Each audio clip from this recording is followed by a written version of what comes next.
The Equitable Life Assurance Society presents This is Your F.B.I.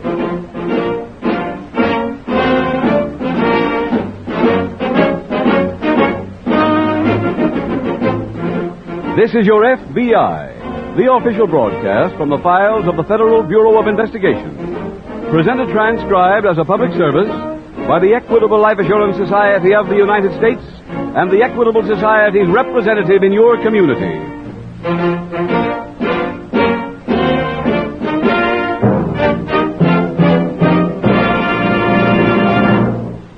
If the future is your biggest worry, and it is to most of us, then you'll be interested in a man who can help you solve it. He is your local representative of the Equitable Life Assurance Society of the United States, an organization of 6 million members who have joined together to provide for their future security. In about 12 minutes, I'd like to tell you more about Equitable Society men and how they may help you enjoy the advantages of membership in the Equitable Society.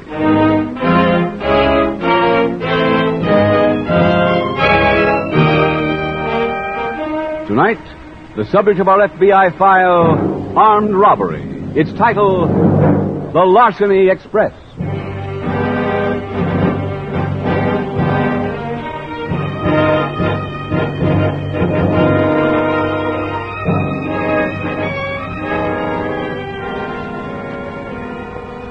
This is Memorial Day, and throughout the country, Americans have decorated the graves of men who died, that others might continue to live in freedom. It is, of course, fitting that those men should be so honored, but it would also be fitting if on this day the graves of other men were made greener. Other men who, though not military or naval personnel, were also fighting for the freedom of others when they met their premature deaths.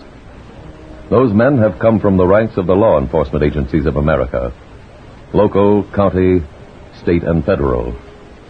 The job of law enforcement officials is to fight our homegrown army of criminals, an army which, like any other, uses various instruments of death.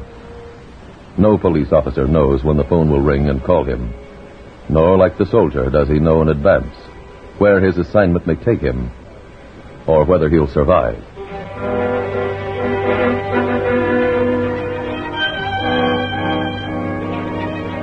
Tonight's FBI file opens in a railroad cut in the hill country of a New England state. It is late at night, and the whistle of a southbound freight is heard in the distance. In the darkness of the cut, 2 men huddle against an embankment. The train whistle is heard again.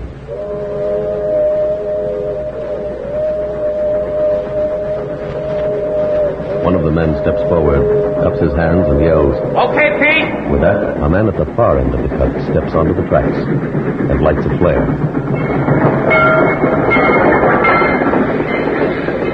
Just stopping. Yeah.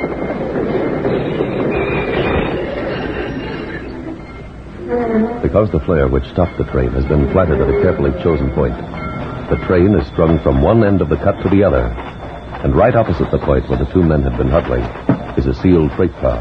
This is the car, Harry. Right. As they break the seal on the freight car, other men tear open the door of the car ahead. The men work quickly, professionally. They unload 3 cartons of wristwatches from one car, 4 large cartons of nylon stockings from the other. By the time the cartons are moved off the freight cars, the train crew has inspected the track beyond the cut, found nothing wrong, and signaled for the train to start again. She's pulling out.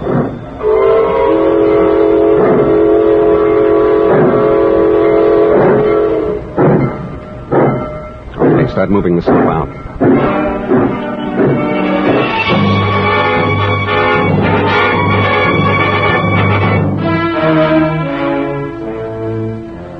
Later that night, at an FBI field office, Special Agent Bob Dixon reports to Supervisor Carl Norwood. Dixon, I'm sorry to get you out of bed. That's all right, Carl. Something's come up that we've got to start working on immediately. What's that? At 9:27 tonight, a freight train was stopped at the cut near Moose Lake. The robbers planted a flare to halt the train and broke into 2 sealed cars. What was stolen? 4 cartons of nylon stockings and 3 cartons of wristwatches. Worth about $8,000 altogether. Mm-hmm. How long was the train stopped? Not more than 10 minutes. As soon as the crew inspected the track ahead and found nothing wrong, the train continued on its way. Do we have any leads? Not yet. The robbery wasn't discovered until the train pulled in here a few minutes ago. Oh? Railroad police have started to investigate, so coordinate with them. You know Inspector Farrell at their office? Yeah, Leo and I are old friends. I'll go over and see him.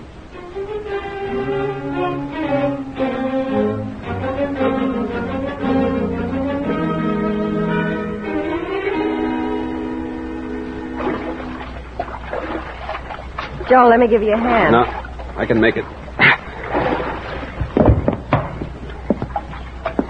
Everything okay here? Mm-hmm. Where are the other guys? Out in the boat.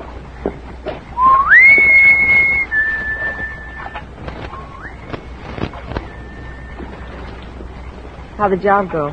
Great till we got stuck out there. You run out of gas? No, the water looked plenty deep, but that white sand fooled us. What's the loot? Nylons and wristwatches. Easy to peddle. Mm-hmm, and there's plenty of it. You find a phone? There's a pay booth about a mile up the beach. Good. I'll call Porky, see if he can handle this big a deal. Maybe you better wait till we get a truck. Waiting's for chumps. We'll steal a truck tomorrow morning and get this stuff to Springtown.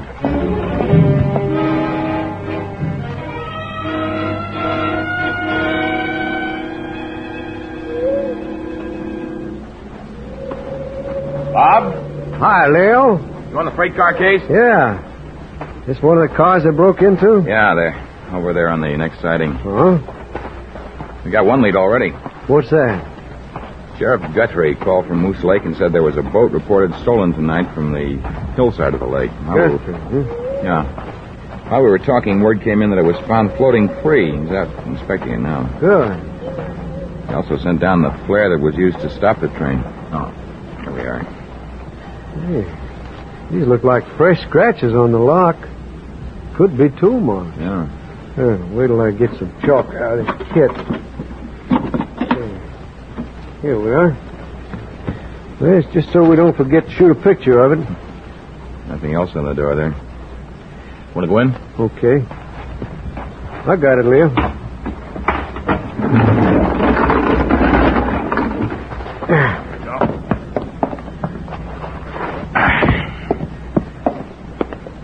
This is the one they stole the watches from. Mm-hmm. Any idea where those cartons were in the car? Yeah, here, close to the door. I'll dust these crates. We might get some prints. Let's give you enough light? Yeah, thanks. As soon as we finish here, I'm driving up to Moose Lake. You want to come along? When'll that express be in with the flare? About 2 hours. Well, I'd better wait and get it to our lab. Then I'll come up and meet you.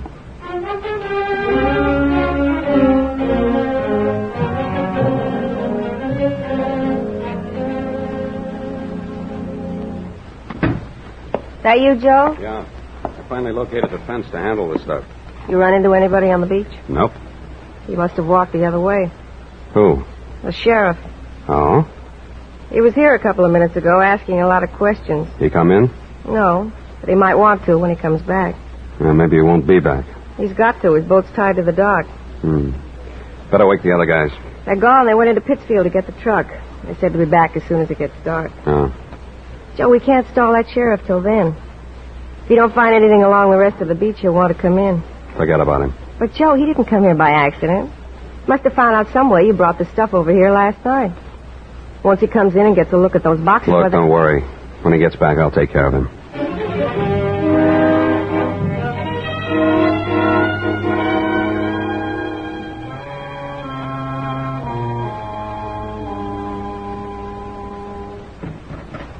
Ben, Bob. I've been here sooner, but I waited for the report on that flare. Yeah? They bring up any prints? Not enough to get an ident. Where's Sheriff Guthrie? Other side of the lake, and I'm worried about him. Word, why? Well, he hasn't called in since he left this morning. What made him go to the other side of the lake? Oh, he left a report. It's on that stolen boat. He found quite a few traces of white sand in it, and there's only one spot around the lake with white sand. That's Craven's Point, just about opposite here. Mm-hmm. That report show who the boat belonged to? Yeah, and Sheriff Guthrie interviewed him. The owner's never been to Craven's Point. So that sand was probably left by the thieves. Are you familiar with Craven's Point? Yeah. What's it like?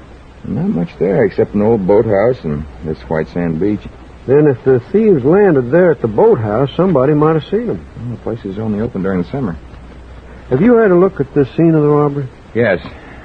The only thing I found was a heel print. Just one? And there was evidence of other footprints, but none of them were deep enough to make an impression then. You make one of the heel prints? Mm-hmm. It's in my car. Oh. Bob, you know, it's 6 o'clock now. I know Guthrie. He wouldn't be gone all day without checking in. Not unless something happened to him. Can we get a boat and go over to Craven's Point? Yeah. There's a place here that rents them. I'll call and see if they're open.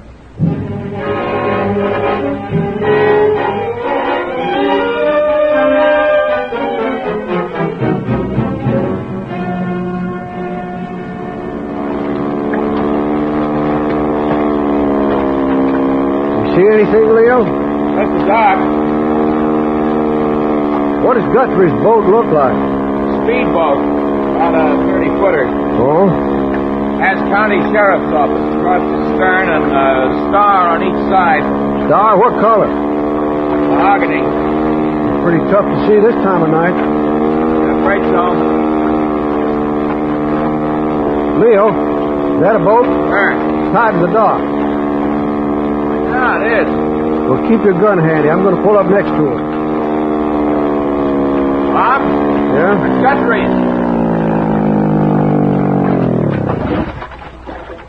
Got the rope. Hook it. Now, wait till I see if I can reach his boat. There, I got it. Empty. Yeah. Maybe they're holding him inside the boathouse. Uh-huh. Cover me. I'm going to show him. Yeah.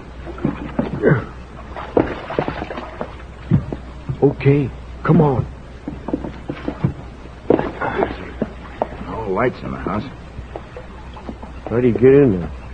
Well, there's a door on either side and one in front. What's beyond the house? Dirt road to the main highway. Anybody living along the road? A few farmers. Hold it. Huh? I saw a light. Where? Down there through the slats in the dock. In the water? Yeah. It's shining on something. It looks like a flashlight. It is a flashlight. Leo, look beside it. A body. It's Guthrie.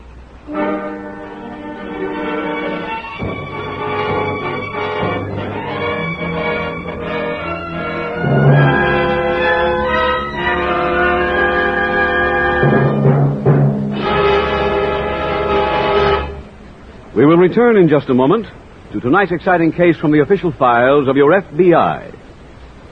When you have a legal problem, you go to a lawyer. If it's a health problem, you consult a doctor. But if your problem is your future, who is the best man to consult? Well, Mr. David C. Gardner found an answer to that problem by joining the Equitable Society. I wonder if you'd tell us, Mr. Gardner, why you joined the Equitable Society. It was this program, Mr. Keating. You see, money for future security was my problem. So when I heard about a plan described over this program that seemed a way out for me, well, I called my local Equitable Society representative. You're right, Mr. Gardner. You have nothing to lose, possibly everything to gain by discussing your life insurance problems with an Equitable Society agent. How did it turn out, Mr. Gardner? Well, I did myself and my family a big favor. My Equitable agent worked out a plan that gives me security and peace of mind I've never known before. Well, that is the goal of every Equitable Society representative, helping provide economic freedom for American families. Life insurance is his career. He has made an intensive study of all forms of life insurance. He knows the advantages of each. He can show you how to get the most from your insurance dollar. And he is backed by a staff of highly trained experts in the home office, actuaries, technicians, economists. Millions of families like Mr. Gardner's have discovered this. The right Equitable Society plan can assure you peace of mind and future security. If that's what you want, don't put it off. Get acquainted with the man who can help you most. Consult your local telephone directory for the name of your local Equitable representative. Or write this station. That's EQUITABLE. The Equitable Life Assurance Society of the United States.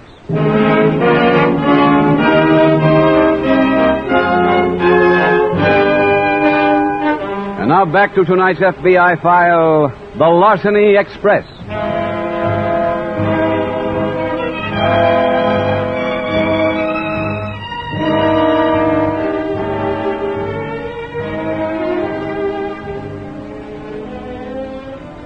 Special Agent Dixon and Railroad Police Inspector Leo Farrell immediately removed Sheriff Guthrie's body from the water and began artificial respiration. However, it was impossible to revive him. The county coroner's preliminary examination established that Sheriff Guthrie's death was due not to drowning, but to a skull fracture incurred when he was struck from behind with a blunt instrument. That changed the status of this case.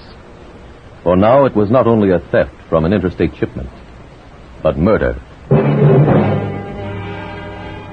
Tonight's FBI file continues later that night in the boathouse. Agent Dixon is examining one of the bedrooms. Bob? Last room on the left, Leo. Found a heel print out front, and I think it matches the one from the scene of the robbery. You make an impression? Yeah, and I also made a cast of some tire tracks, pretty deep ones. Looks like they were made by a truck. Well, there's nothing in this room. Let's go across the hall. How many rooms were used? 4 so far. Find anything in them? Well, I got a few prints off a whiskey bottle. Lipstick on these cigarette butts. The pillowcase is pretty smudged. I better send these things to the lab. They might be able to tell us what brand of cosmetic the woman uses. How about the butts? Yeah, I'll take them, too. Mind dumping them into this envelope? Oh, yeah. Here you are. Thanks. Well, any other rooms? Nope. Let's head back to town.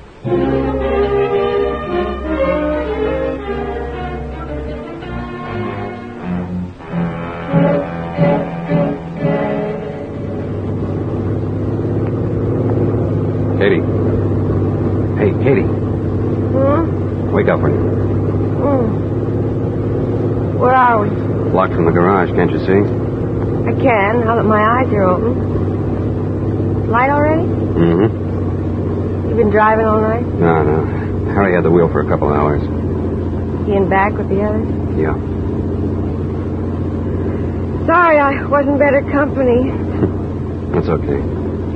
What are you going to do about this truck? Well, after we unload, Harry takes it and leaves it. Where? Any place. Without a truck, how do we get the stuff in the fence? Part of the deal was he's got to move it himself. Oh. What are you stopping out here for? I don't know if I can get into that garage. You can't unload on the sidewalk. Now, stick your head out and watch that overhead door. Okay. Okay, so far. Keep going. Easy. It's awful close. Can I make it? You're okay so far. Go ahead. Another couple of feet and you're clear. Easy. Okay. You're in. I'll get the guys out. We'll unload.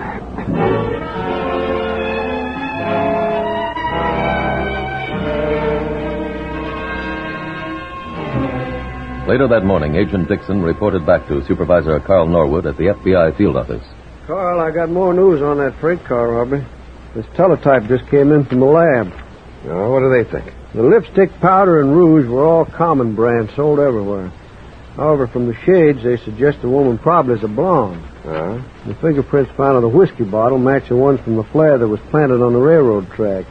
Was that heel print found near the flare? Oh, but this next report says the heel print at the scene of the robbery duplicates the one found outside the boathouse. That pretty definitely establishes the thieves went to that boathouse after the robbery. Hmm. You got a report back on those tire impressions? Not yet, but Farrell and I called on a few farmers along a dirt road near the lake. Yes? At one of the places, a farmer remembered seeing a truck pass his place last night. Could he describe the truck? Well, it was big, painted black, had a canvas roof. I put in a call for the state police. If they can check the gas station along the main highway for us, some attendant might remember the truck.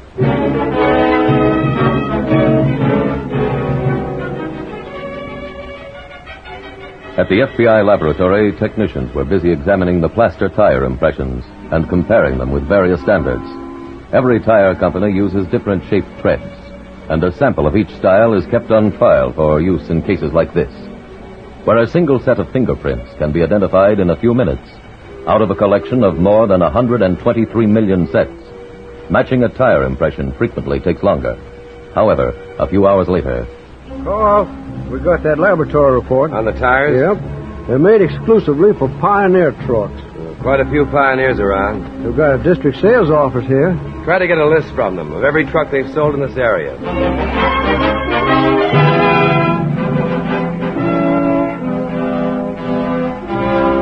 Within the hour, that list was obtained. Agent Dixon called every truck owner. He learned where their trucks had been the night before. He got the name of every driver.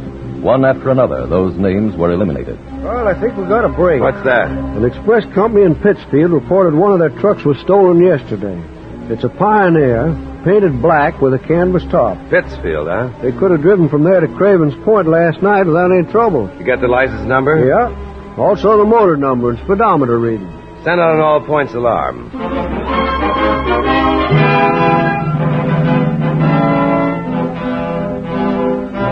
All local and state police in the surrounding area were notified by teletype.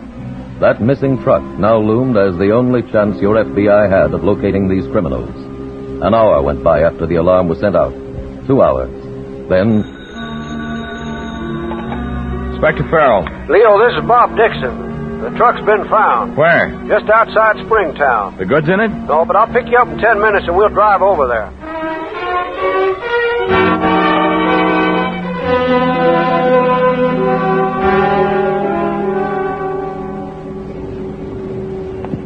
Leo, the speedometer reads 9,460. You know what it was when the truck was stolen? Yeah, 9,138, so it's been driven... Yeah, pencil? No, I got one, thanks. Truck's been driven 322 miles. Well, it's 43 miles from Pittsfield to Craven's Point. Well, that leaves, let me see, 279. That chart give the distance between Craven's Point and Springtown? Well, it should. 274 miles. Well, that leaves 5 miles unaccounted for. So they stayed on a pretty straight line between Craven's Point and here. Mm-hmm. And they probably wouldn't drive too far after unloading the loot. Well, we can't search every building in Springtown. No, I guess not. Well, let's look over the truck. Right. You go ahead, huh? You're right. Come on. There's some glass over there. Uh-huh. Painted green. It's kind of thin, too. Yeah, it might be from a window pane. Mm-hmm. Leo, there's a slit in the canvas top right above us. Yeah. That could have been ripped by this glass. Mm-hmm. This is a bigger than average truck. Might have trouble getting into a regular garage. The kind that has a front door swinging overhead? Yeah. About the only places using those overhead doors are warehouses and big garages. Leo, the chief of police here went to the F.B.I. National Academy. Maybe he has a list we can work from.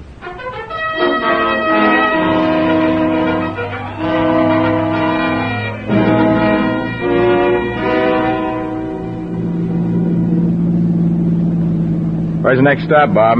Well, we've covered all the warehouses. Any garages left? 5. Turn right on the corner. Okay. A couple doors down. At the place? Uh-huh.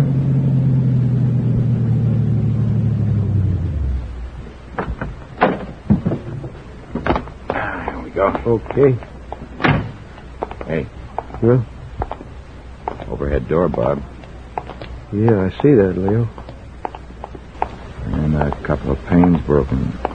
And the others are painted green. You see inside? Yeah. Doesn't seem to be anybody around. Let's try that side door. Right. Here you are. Go ahead.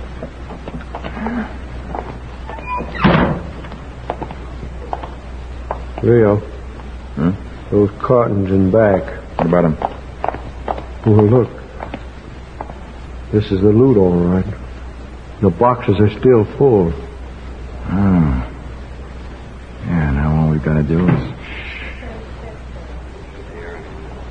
2 men and a woman.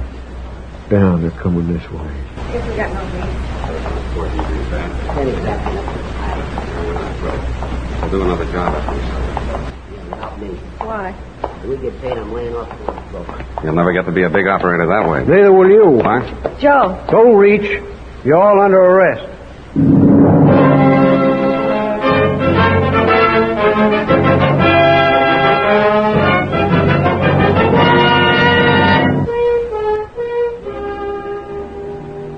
Because of the murder of Sheriff Guthrie, all subjects in this case were turned over to state authorities and received long prison sentences. Because the records sent to your FBI by local police departments do not always list the names of officers killed in the line of duty, it is impossible to pay individual respects to those brave men. However, on this Memorial Day, the Federal Bureau of Investigation wishes to take this opportunity to do homage to every law enforcement officer who throughout the years has lost his life, including these 16 FBI special agents: Edwin C. Shanahan, Paul E. Reynolds, Albert L. Ingle, Raymond J. Caffrey, Rupert B. Surratt, W. Carter Baum, Samuel P. Cowley, Herman E. Hollis, Nelson B. Klein, Wimberly W. Baker, Truett E. Rowe, William R. Ramsey, Jr., Hubert J. Tracy, Jr., Percy E. Foxworth, Harold D. Haberfield. J. Cordis Delworth. May they rest in peace.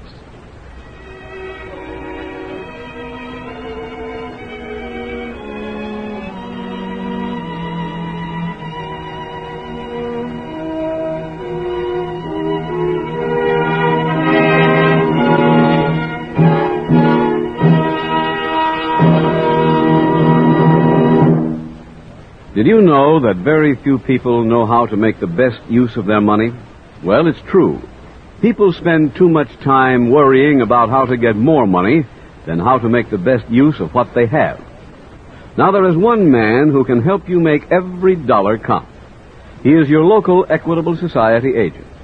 He is ready at any time and without obligation to you to help you plan for future security and peace of mind. Simply consult your local telephone directory for the name of your local representative of the Equitable Life Assurance Society of the United States.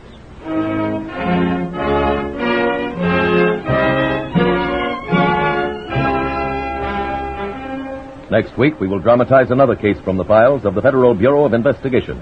Its subject, interstate transportation of gambling devices. Its title, Jackpot.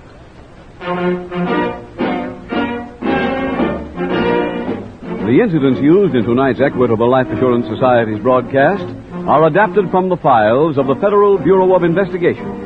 However, all names used are fictitious, and any similarity thereof to the names of places or persons, living or dead, is accidental. Tonight, the music was composed and conducted by Frederick Steiner. The author was Jerry D. Lewis. Your narrator was William Woodson. Others in the cast were Newton Arnold, Billy Hallett, Lamont Johnson, Charlotte Lawrence, Tom Tully, and Carlton Young. This Is Your F.B.I. is a Jerry Devine production.